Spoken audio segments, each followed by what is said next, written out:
In the early morning hours of August 6, 1945, the city of Hiroshima was a vibrant tapestry of life. Children were waking, shopkeepers preparing for the day, and families sharing breakfast.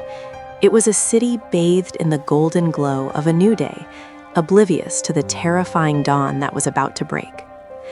Nestled on Japan's Honshu Island, Hiroshima was a bustling hub, a military base, yes, but primarily home to hundreds of thousands of ordinary people living out their daily routines, dreaming their dreams, and facing the ordinary challenges of an extraordinary time of war, yet far from the front lines of direct combat.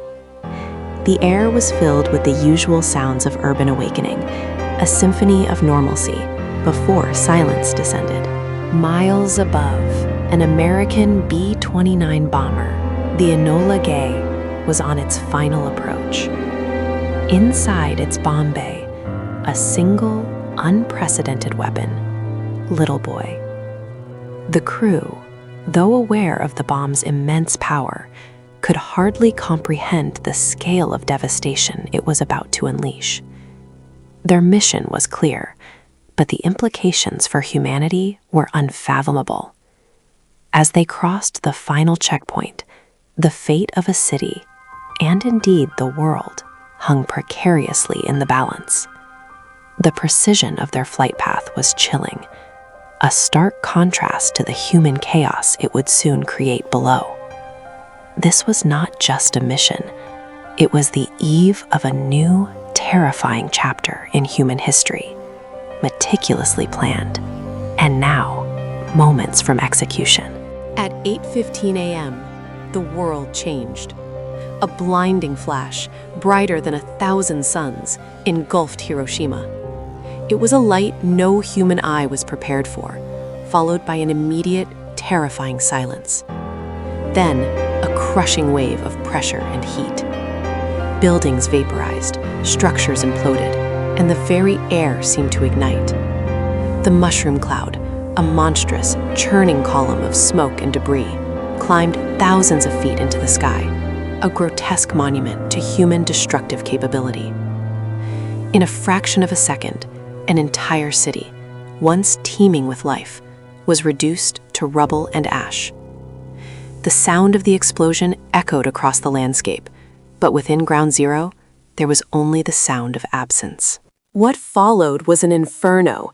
Fires ignited spontaneously, fueled by the intense heat and the debris of collapsed homes. The city became a landscape of twisted metal, shattered timber, and charred remains. The scale of destruction was almost incomprehensible, stretching for miles in every direction. From above, it looked like a monstrous footprint had been stamped upon the earth, erasing every trace of human endeavor. Survivors, if they could be called that, emerged from the ruins, dazed, burned, and utterly disoriented, witnessing a scene of biblical devastation. The air was thick with smoke and the acrid smell of burning flesh and materials, making every breath a painful reminder of the horror. The human toll was immediate and catastrophic. Tens of thousands died instantly, vaporized by the heat or crushed by falling debris. For those who survived the initial blast, a new nightmare began. Severely burned, disfigured, and in agonizing pain, they stumbled through the rubble, searching for water, for loved ones, for any sign of help. Mothers desperately called for their children, husbands for wives, their voices hoarse with terror and despair. The rivers became filled with the bodies of those seeking relief from the heat, only to succumb to their injuries or drown. Hospitals were obliterated, doctors and nurses killed, leaving the wounded with no aid, only the stark reality of their suffering. Among the most haunting legacies of the bombing were the shadows of Hiroshima. Where people had stood, shielding themselves from the blast, their bodies absorbed the intense thermal radiation, leaving their permanent imprints on stone steps, walls, and bridges. These weren't just shadows, they were ghostly testimonials, photographic negatives etched into the very fabric of the city, marking the last moment of existence for individuals turned to ash. They served as silent, stark reminders of lives extinguished in an instant, frozen forever in their final, desperate acts.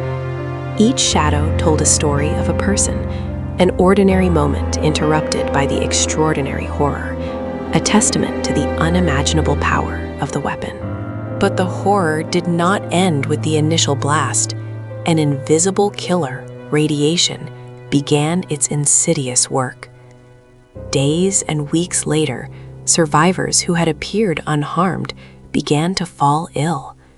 Hair loss, bleeding gums, high fever, and relentless vomiting became common symptoms of acute radiation sickness, a condition previously unknown. The effects were agonizing and often fatal, bringing a prolonged, agonizing death. The psychological impact was equally devastating, as survivors grappled with inexplicable illnesses, the loss of loved ones, and the profound trauma of witnessing hell on Earth. They lived with a constant fear of the unseen, the silent poison within their own bodies, changing their lives forever. The survivors, known as hibakusha, carried both the physical and emotional scars for the rest of their lives. Many faced discrimination, feared as carriers of an unknown disease, or as somehow tainted. They struggled to rebuild their lives, often in silence, their stories too painful to share, their trauma too vast to comprehend by those who hadn't been there. Yet many hibakusha found strength in their suffering, becoming powerful advocates for peace, sharing their testimonies to ensure that no one else would ever endure what they had. Their voices, though often filled with sorrow, became beacons of hope, dedicated to preventing future nuclear warfare and ensuring such a tragedy is never repeated. From the ashes of destruction, a new Hiroshima slowly emerged. The city rebuilt itself, not merely as a functional metropolis, but as a global symbol of peace. The Peace Memorial Park, centered around the iconic A-bomb dome, one of the few structures left standing near the Hippo Center, serves as a poignant reminder and a powerful call to action. It is a place for reflection, education, and a solemn promise: never again.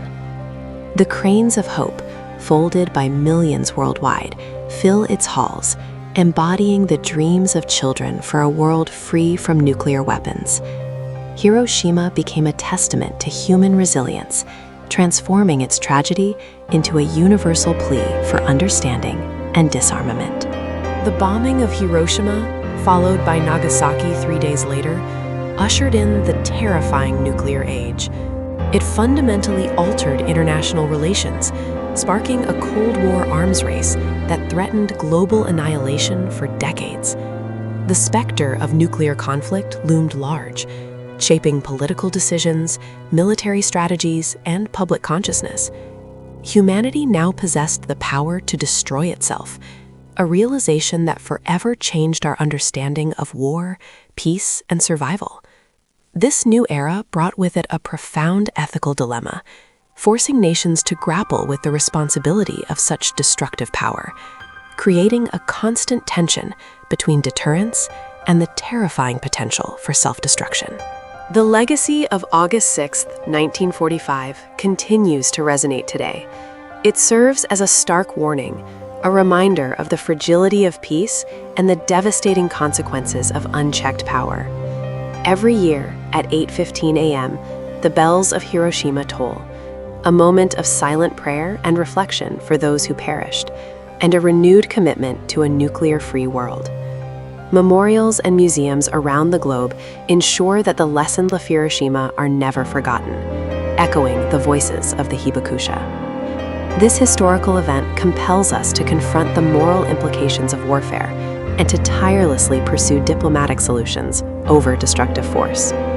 The shadows cast by that summer morning still stretch across our collective future. The story of Hiroshima is not just a chapter in history. It is a timeless human story of destruction, survival, and the enduring quest for peace. It's a testament to the capacity for both unimaginable horror and incredible resilience. As we reflect on the day the sky fell, We are called to remember the ordinary people whose lives were irrevocably altered, and to heed their warning. Humanity holds the power to choose its path, one of continued conflict and potential annihilation, or one of mutual understanding and lasting peace. The choice, as always, is ours to make, guided by the indelible lessons learned from that faithful morning. Let us strive for a world where such a day never dawns again. Don't forget to like and subscribe for more updates.